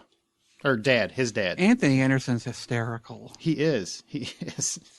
And, man, I don't know how I'm going to be able to see Hannibal and see Lawrence Fishburne on that, and then go watch this and see him play some crazy grandpa. But that's what he's going to do, and it looks really fun. He's in Hannibal? Yeah, Lawrence Fishburne is, yeah. Wow, he's probably going to die. Probably. Spoiler alert. Justin, what's your number one? I'm a dick. This probably won't be a surprise to anybody, but The Flash. This is going to be it's a spinoff from Arrow, which I love it when shows spin off other shows. I don't know why. It's a rarity in television, but I'm looking forward to seeing this. It stars Grant Gustin as Barry Allen, who becomes the fastest man alive after an explosion at the Star Labs particle accelerator bestows him with superhuman speed. It's supposed to be a little more lighthearted than Arrow, which is cool because Arrow's a pretty dark, gritty show. It's a superhero show. I know a lot of people are getting sick of superhero stuff, but the show looks quality. I like what I've seen so far. And if this gives me on the CW, 2 shows to watch, both this and Arrow, that's fine by me. And it premieres October 7th. Didn't you see the pilot? I did see the pilot, yeah. It's good. Yeah. I was actually surprised. I watched it twice and still enjoyed it. So definitely has a Smallville vibe, though. It's not as dark as Arrow is. No. But Flash, I like Smallville, so yeah, and Flash is a happier hero. He's not meant to be dark and brooding. So I'm glad that they actually... Hey, he's the Flash, not the Fizzle. Exactly. And because you guys are all giddy, you can have one honorable mention. But you got to be really quick and one sentence or less. Scott? No, that's it. Nothing? I don't. Brian? Nothing? You didn't... yeah, I'll tell you what. There is one in looking this stuff up. I did come across something that I haven't heard anything about, but it does look funny. Okay. And it's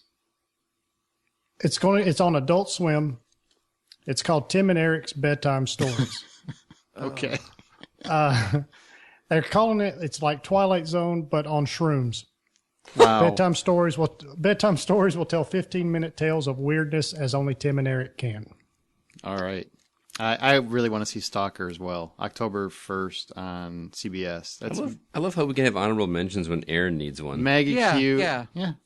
Hey, I threw it all out to you. It's not my fault you weren't ready for it. Remember, it's your show.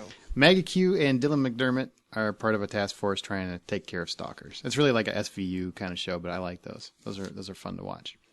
And well, since they didn't take it, I'll take another one. Utopia. Okay. It's a little social experiment type thing.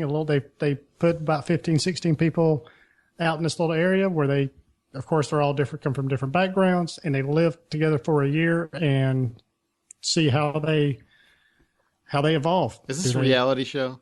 Yeah. Yes. Oh Lord. They've already fired one of the people that's on it. I don't follow reality shows. You let me know how it turns out. What's the difference between you allow me to talk about reality shows every now and then? Maybe if it had a dolphin in it. Yeah, there you go. What's the difference between that and Survivor? Honest question. No, well, Survivor, they're on there together for like 39 days, and they're doing, I guess, constant. They're doing different challenges, games, and challenges, and that kind of stuff. This is they're actually spending an entire year building their own society.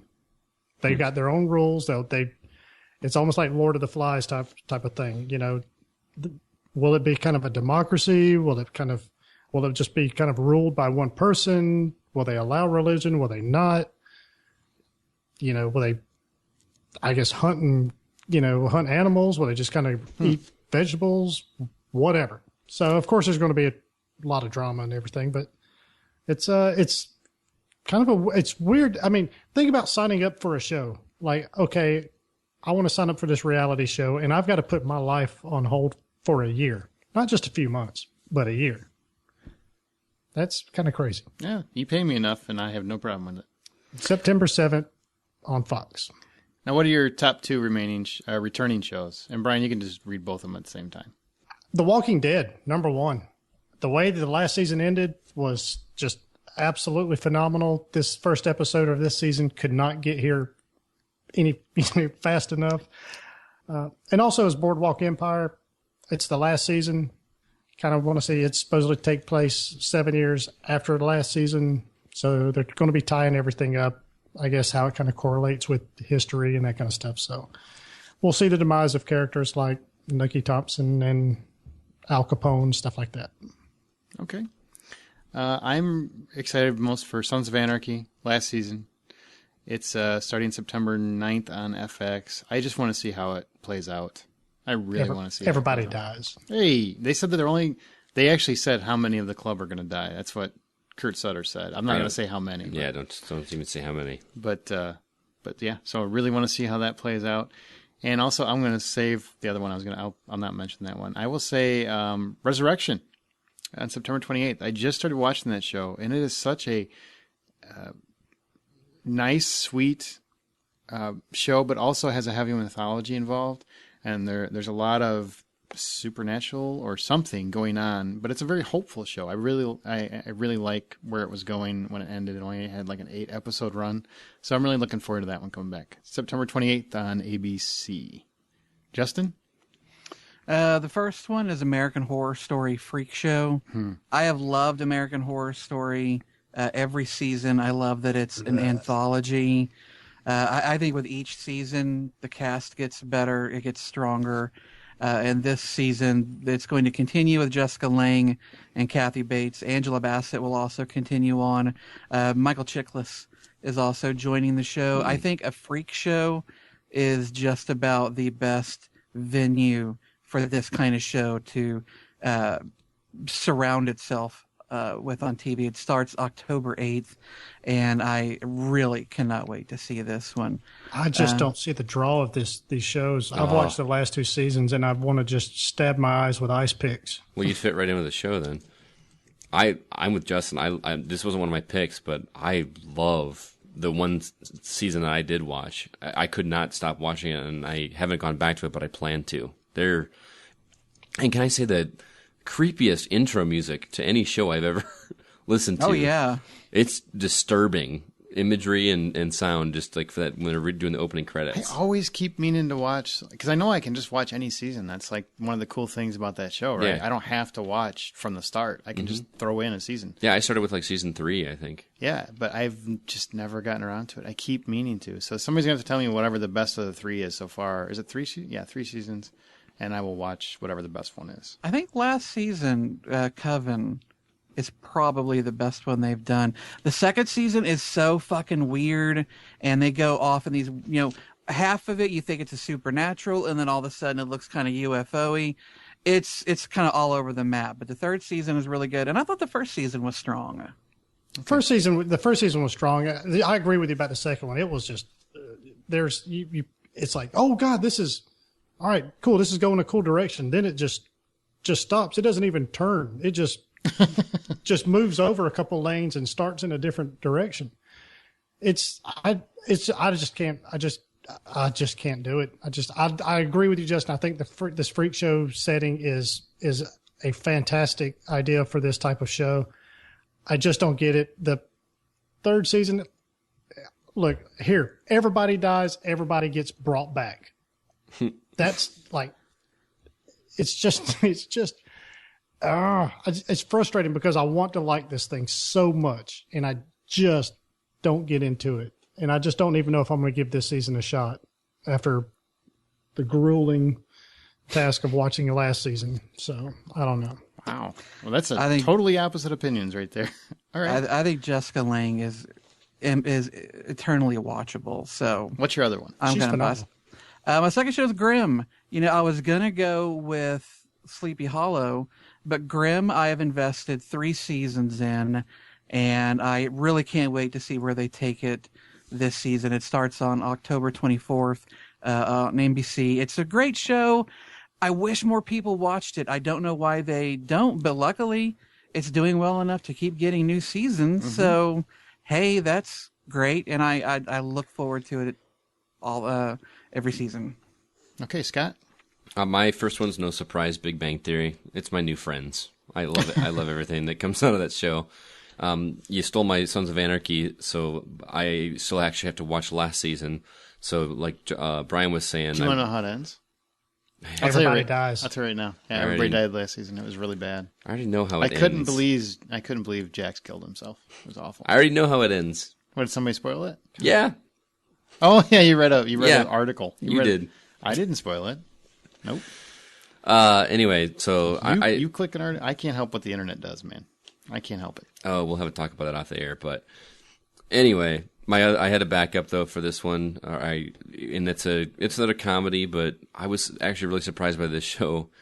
It's New Girl with Zooey Deschanel. It's so good. I've been watching. My wife has been watching it, and I've been listening to it. About it. I've never seen it. I am surprised at how much I am liking this show. It is really funny, and not in a trying too hard reaching. There are some legitimately funny situations, and the jokes and the timing and everything is really good.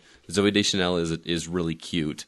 I'm loving it, and I'm looking forward to watching this season with her live. So, okay. And lastly, pick one show that you were hoping wouldn't return. Justin, I actually have 6 shows, just pick one.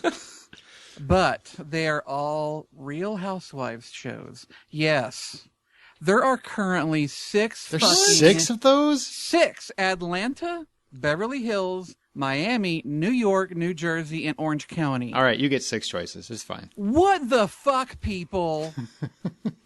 I'm sorry. For me, I've always seen these types of shows as just deplorable. They celebrate the worst aspects of us, of our humanity. They drag it. People say they love to watch it because they just like the cattiness.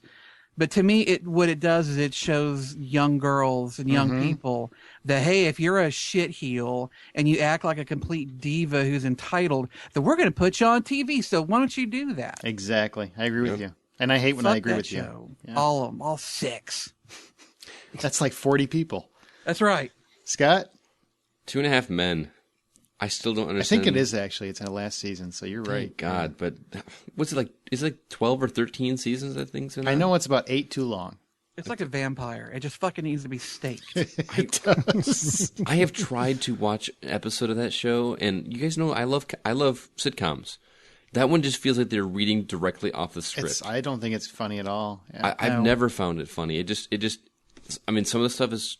There's one thing about being like a womanizer. Like I think Barney Stinson in How I Met Your Mother pulls it off well because he's so fantastic. He should have gotten his own show. Yep. Right, but what Charlie Sheen and now Ashton Kutcher is doing, I don't see the appeal.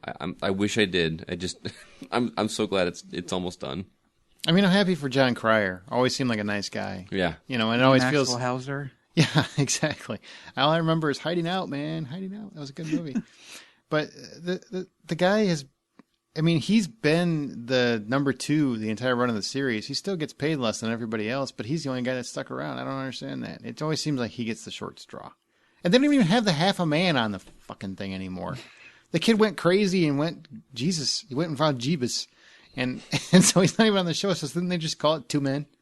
2 men and this guy's bed? Yeah, it sounds a little gay for middle America. Yeah, they can't handle it. Instead, let's make totally sexist jokes at women's expense. We'll do that instead. That's all they do. Brian, what show do you want gone? This one kind of hurts a little bit because I do like the show, but I think the way that it ended this last season should just be the way that it just completely ends. I just think the whole premise of it is missing after this. But anyway, Homeland. I agree with you. Yeah, good call.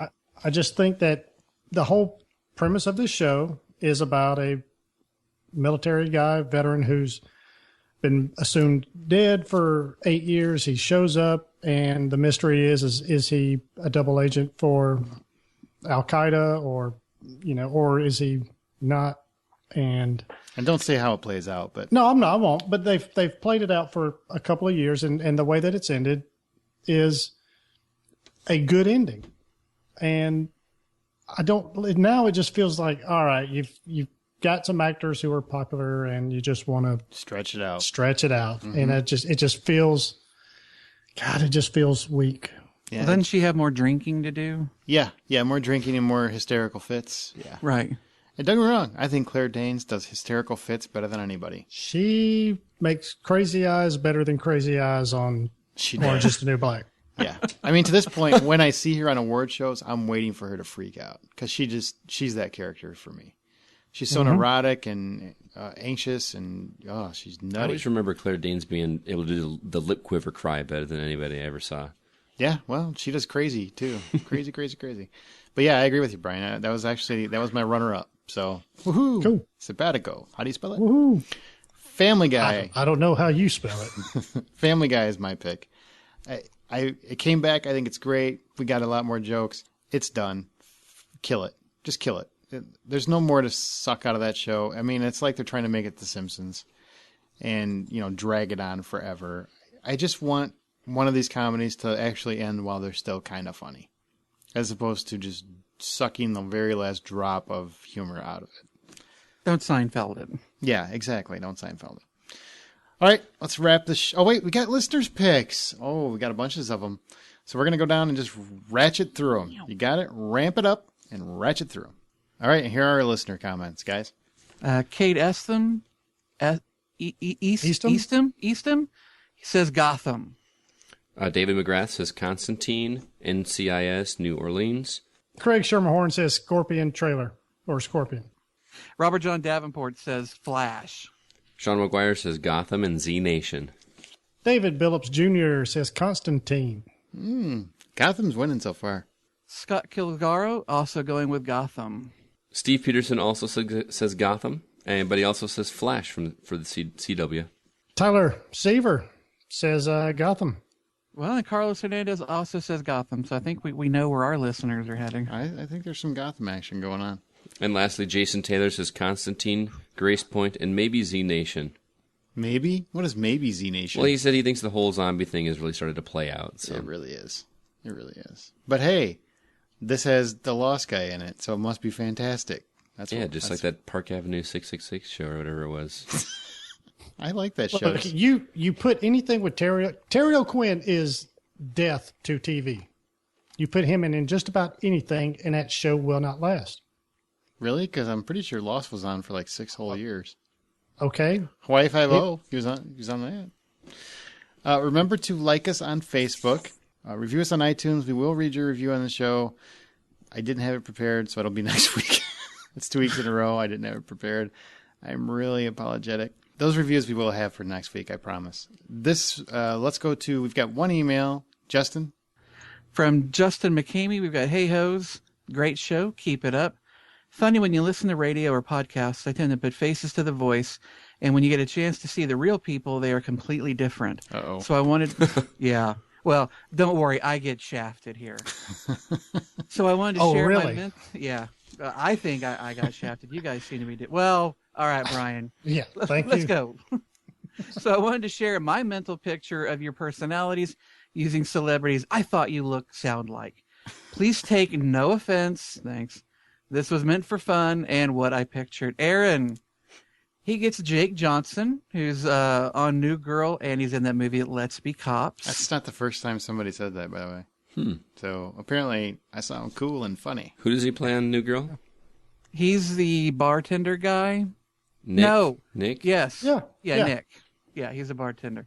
Brian gets Larry the Cable Guy. That's pretty accurate. Scott gets Jake Gyllenhaal. Whoa. Hey, I'll take it. You're wrong. I'll take it. You're so wrong. Maybe Maggie Gyllenhaal. That's more Scott. And I get Jimmy Simpson, who you folks might remember from Breakout Kings and House of Cards. He's also on It's Always Sunny in Philadelphia, where his character is like a just complete pervert. Yep. Oh, he's so ugly. So he thinks Justin sounds like a funny pedophile. That's what he's saying. And I think that's awesome. Yeah, if you watch House of Cards, he was the hacker that the government hired. Yeah. So Yeah, that guy. Thanks. Pretty spot on. Yep. Continuing, he says, since I just wrecked my credibility, let me try to make it up to you guys. I have sent Aaron a movie to use the next time you do the Hoe Off. Hope I gave you guys a good run. I like this new game. Sick of buying popcorn? Switch to ice cream. Justin McCamey. Oh, that's Ice fun. cream at the theater? I guess. They sell it. Yeah. They do. They sell it. Still, popcorn. It's tradition. It is. I can't eat ice cream. I don't know how I didn't get like Liam Hemsworth or I do. We do. See, Justin, here's how I look at it. They sound like these handsome guys, but then they see the picture and they're just totally let down. Mm-hmm. We sound like these, let's just be nice and say not as handsome fellas. Speak for yourself. But they look at the pictures and go, wow, these are some handsome chaps. You sound like Larry the Cable Guy. I wish that was true. You know who I get all the time? Is the guy that plays Kevin on The League. Really? Yeah. It's because you both have a giant head. Yeah, pretty That's much. why. Hey, and that's starting up its new season. There you go. So remember to stay through the credits for outtakes. You can go to the website, thehollywoodoutsider.com. You can find Justin's review and our interview with Michael Jai White there, as well as our summer episode, which was, I thought, a really good show. Tweet us at H_outsider or Facebook.com/The Hollywood Outsider. And if you have any thoughts on this episode or any topic ideas, email us at feedback@TheHollywoodOutsider.com. Listen and subscribe for free on iTunes. Listen on your Stitcher Radio app. Give us a thumbs up if you do, or through our RSS feed. That's going to do it for this episode of The Hollywood Outsider. Thanks to Justin, Brian, and Scott for being here. Is there anything anybody wants to plug? I'm going to be interviewing the writer-director of Coherence tomorrow. Coherence was the film that I talked about last week that I thought was just a marvelous sci-fi horror film. So I'm really looking forward to talking with him about his career and about this movie. And it'll be out probably early next week. I think I'm going to go drive my tractor down to the liquor store and maybe go to Walmart, see if I can find me some more flannel shirts to cut the sleeves off of. You got to put a fish hook in your cap of your yeah. Just make sure you get her done. Yeah, just make sure you get her done, man. Get her done. And I'm still gaming, and if you like talking about gaming, hit us up on the Gaming Outsider, which is our spin-off Facebook page. It's Facebook group. Excuse me, yes, Facebook group, not Facebook page. It's really different, and if people get confused, try and find them. So, but yeah, lots of good conversations over there if you like video games. So give it a check it out. And I just recorded my first Blacklist podcast with Troy Heinrichs, who helped Justin and I on the 24 podcast. We're doing that as like a little side project, and that turned out, I think, pretty well. That should be going up soon. And I was interviewed by another show, Timelines of Success, where I pretended to be successful. Just kidding. Where I talked about the show and how it came to be and myself. Stuff that you guys don't care about. So Did you pimp my books? I mentioned you were an author. Does that count? Something like that. I mentioned how last week, you used my mom's almost death as an opportunity to sell your book. And also mentioned how there is no shame. There is no shame in Justin's game. Oh, remember, guys, the next time you go to a theater, buy popcorn. And still water. And ice cream. Forever unclean. Get her done. Fuck tards. So you're drinking your sweet tea out of your Roll Tide glass? Yeah. I think you got me this glass, didn't you? Probably, if it's awesome. Is it awesome? That's why they call the Baltimore Ravens the Ravens. Because of Edgar Allan Poe? Yep. Did not know that. Yep. I even That's knew where that. Edgar Allan Poe lived, was in Baltimore, Maryland. Mm-hmm. I just assumed they had a shitload of ravens. 3 out of 4 hoes know that. You fucking dimwit.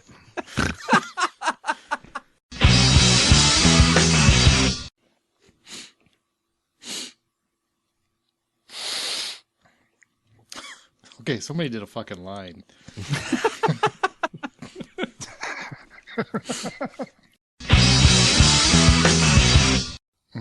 All right, you guys ready? I don't know what the fuck is going on either. I'm with you. You and I, simpatico. You got me, Brian. Spell it. Coba? Cuba. No, simpatico. Spell it. Oh, Sym. Nope.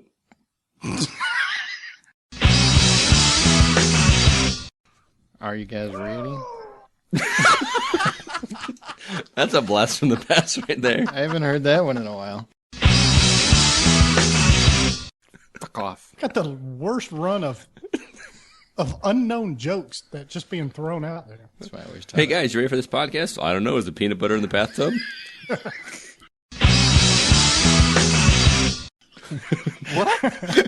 I brought the poodle.